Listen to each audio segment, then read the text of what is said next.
여러분, 오늘 제가 들려드릴 이야기는 평생 증오했던 사람이 사실은 인생 최고의 스승이었다는 걸 깨달은 한 남자의 충격적인 고백입니다. 어진 일을 보면 그와 같아지려 하고 어질지 못한 일을 보면 스스로 반성한다. 이 말을 처음 들으면 고개가 갸우뚱해집니다. 어진 사람을 본받는 건 이해가 됩니다. 하지만 어질지 못한 사람을 보고 반성한다고요? 그런 사람은 그냥 피하면 되는 거 아닌가요? 저도 그렇게 생각했습니다. 평생을요. 나쁜 사람은 내 인생에서 지워야 해. 독이 되니까. 하지만 오늘 이 영상 끝에서 여러분은 깨닫게 되실 겁니다. 여러분이 평생 미워했던 그 사람들이 사실은 여러분을 가장 많이 성장시킨 사람들이었다는 것을요. 그리고 더 충격적인 건 그들 없이는 지금의 여러분도 없었다는 사실입니다. 믿기시나요? 그럼 함께 확인해 보시죠. 여러분, 혹시 이런 사람 있으신가요? 생각만 해도 화가 나는 사람, 얼굴만 떠올려도 불쾌한 사람, 직장 상사였을 수도 있고 이웃이었을 수도 있고 심지어 가족 중 누군가일 수도 있습니다. 그 사람 때문에 밤잠을 설친 적도 있고 속이 상해서 밥맛이 없었던 적도 있으실 겁니다. 그럴 때 주변에서 이런 말 들으셨을 겁니다. 그런 사람은 그냥 잊어버려. 상대할 가치도 없어. 마음에서 지워버려. 그게 답이야. 맞는 말 같습니다. 저도 그렇게 생각했습니다. 하지만 지워지나요? 안 지워집니다. 몇 년이 지나도 심지어 그 사람과 연락이 끊겨도 생각이 납니다. 그리고 생각할 때마다 화가 납니다.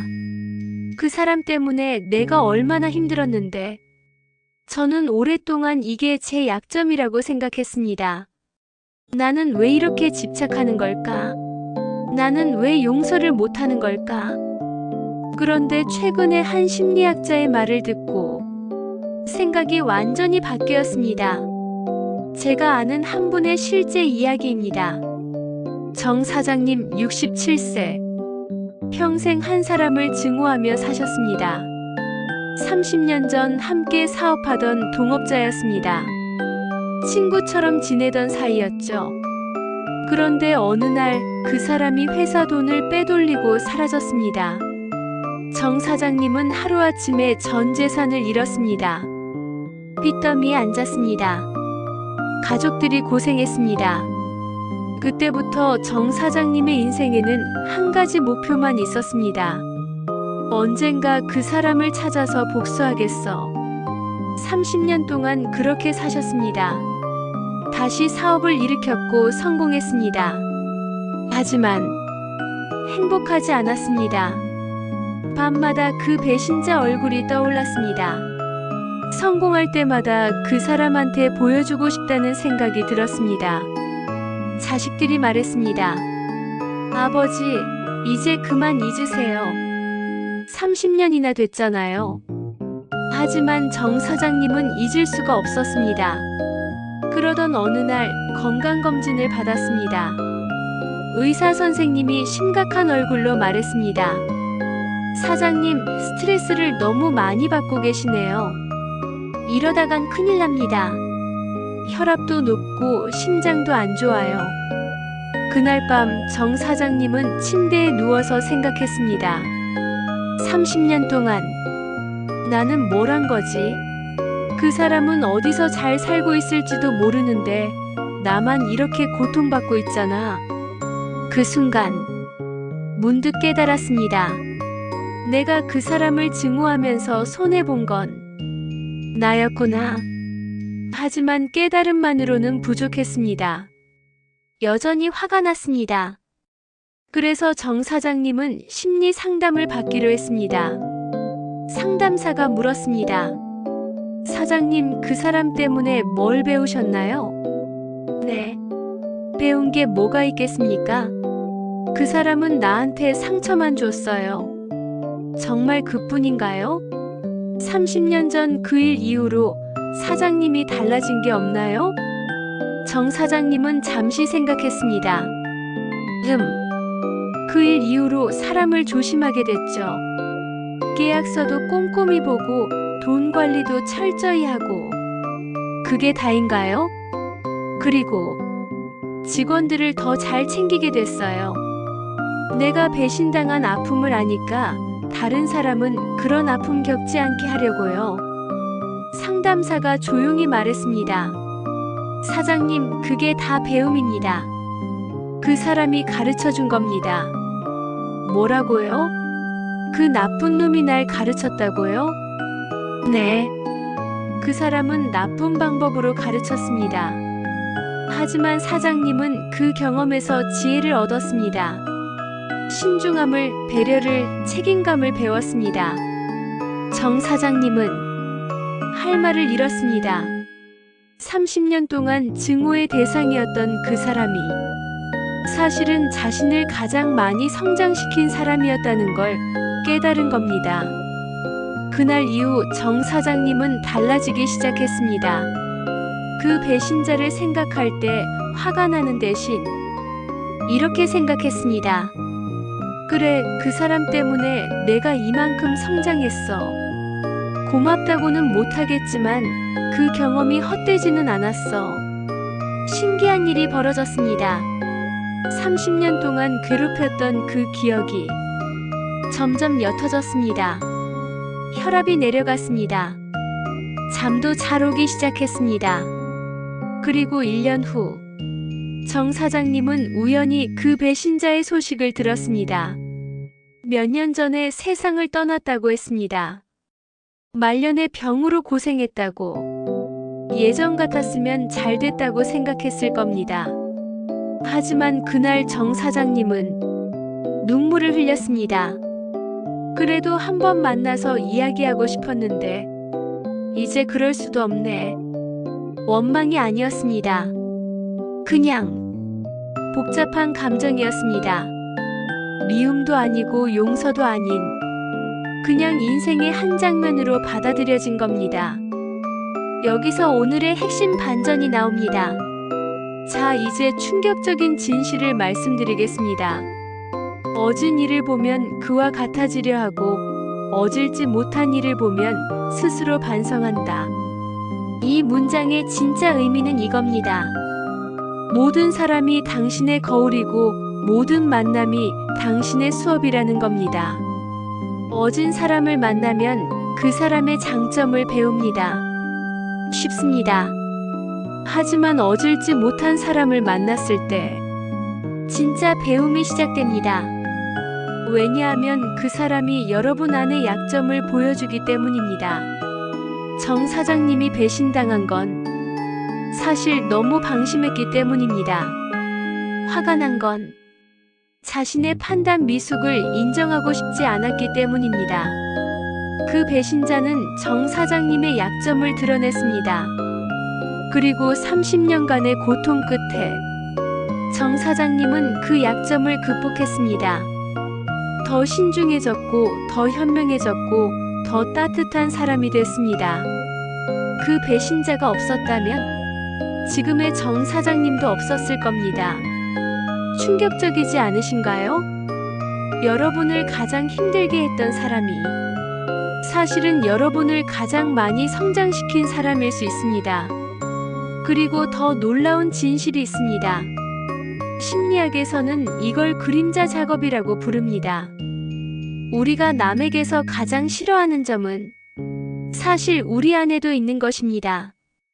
예를 들어 거짓말하는 사람이 유독 싫은 이유는 나도 때때로 거짓말하지만 인정하고 싶지 않아서입니다. 이기적인 사람이 싫은 이유는 나도 때때로 이기적이지만 부끄러워서입니다. 우리가 남을 비난할 때 사실은 우리 자신의 그림자를 보는 겁니다. 그래서 어질지 못한 일을 보면 스스로 반성한다는 말이 나온 겁니다. 그 사람을 미워하는 게 아니라 그 사람을 통해 나를 보는 겁니다. 그렇다고 나쁜 사람을 참고 살라는 뜻은 아닙니다. 독이 되는 관계는 끊어야 합니다. 학대하는 사람은 피해야 합니다. 하지만 그 사람을 증오할 필요는 없습니다. 당신 덕분에 내가 이걸 배웠어. 이제 안녕. 이렇게 생각하고 떠나면 됩니다. 증오는 여러분을 그 사람에게 묶어둡니다. 용서는 여러분을 자유롭게 합니다. 하지만 용서가 어렵다면 최소한 이렇게는 생각해 보세요. 그 사람은 나쁜 방법으로 나에게 중요한 걸 가르쳐 줬어. 정 사장님은 이제 이렇게 말합니다. 30년 전 그 일이 없었다면 나는 지금도 방심하고 살았을 거예요. 직원들도 지금처럼 챙기지 않았을 거고요. 그 사람이 나쁜 짓을 한 건 맞지만 결과적으로 나를 더 나은 사람으로 만들었어요. 그렇다면 지금 여러분이 할 수 있는 것은 무엇일까요? 첫째, 거울 질문을 하세요. 누군가가 당신을 화나게 합니까? 그 사람의 어떤 점이 싫은지 적어보세요. 그리고 스스로에게 물어보세요. 나도 혹시 그런 적 있나? 정직하게 답하세요. 그게 성장의 시작입니다. 둘째, 배움 찾기 연습을 하세요. 힘든 경험을 했나요? 이 경험에서 내가 배운 게 뭐지? 하고 물어보세요. 처음엔 아무것도 안 떠오를 수 있습니다. 괜찮습니다. 시간을 두고 생각하세요. 반드시 배움이 있습니다. 셋째, 증오를 내려놓으세요. 용서하라는 게 아닙니다. 증오를 멈추라는 겁니다. 증오는 독약입니다. 상대방을 해치는 게 아니라 나를 해칩니다. 그 사람은 그 사람 삶을 살고 나는 내 삶을 산다. 이렇게 생각하고 놓아주세요. 넷째, 감사 전환을 시도하세요. 고맙다고 말하라는 게 아닙니다. 그래도 헛되지는 않았어라고 생각하는 겁니다. 그 사람 덕분에 나는 더 강해졌어. 더 현명해졌어. 이렇게 의미를 찾으세요. 다섯째, 좋은 사람도 거울로 삼으세요. 존경하는 사람이 있나요? 그 사람의 어떤 점을 배울 수 있을까요? 나쁜 사람에게서 배우는 것만큼 좋은 사람에게서도 배우세요. 여러분 60년, 70년을 살아오시면서 수많은 사람을 만나셨을 겁니다. 좋은 사람도 나쁜 사람도, 고마운 사람도 원망스러운 사람도. 하지만 돌아보세요. 그 모든 사람이 여러분을 만든 겁니다. 좋은 사람은 여러분에게 희망을 줬고 나쁜 사람은 여러분에게 지혜를 줬습니다. 쉬운 사람은 여러분을 편하게 했고 어려운 사람은 여러분을 강하게 했습니다. 그 모든 만남이 헛되지 않았습니다. 얻은 일을 보면 그와 같아지려 하고 얻을지 못한 일을 보면 스스로 반성한다. 이제 이 문장이 다르게 들리시나요? 이건 단순한 교훈이 아닙니다. 이건 인생을 대하는 태도입니다. 모든 사람을 거울로 삼고 모든 경험을 배움으로 삼는 그런 태도로 살 때 여러분은 계속 성장합니다. 60세에도 70세에도 80세에도 그리고 그렇게 성장하는 삶이 가장 아름다운 삶입니다. 얻은 일을 보면 그와 같아지려 하고 얻을지 못한 일을 보면 스스로 반성한다. 오늘부터 한번 해보세요. 누군가 여러분을 화나게 하거든 미워하기 전에 물어보세요. 이 사람이 나에게 가르쳐 주는 게 뭐지?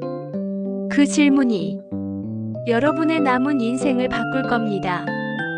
여러분의 모든 만남이 배움과 성장의 기회가 되기를 바랍니다. 제 영상들이 당신의 존경하는 인생에 조금이라도 도움이 되었으면, 제 글이 작은 도움이 되었다면 댓글과 구독, 좋아요 부탁드립니다. 구독, 좋아요는 다음 영상 제작에 큰 힘이 됩니다.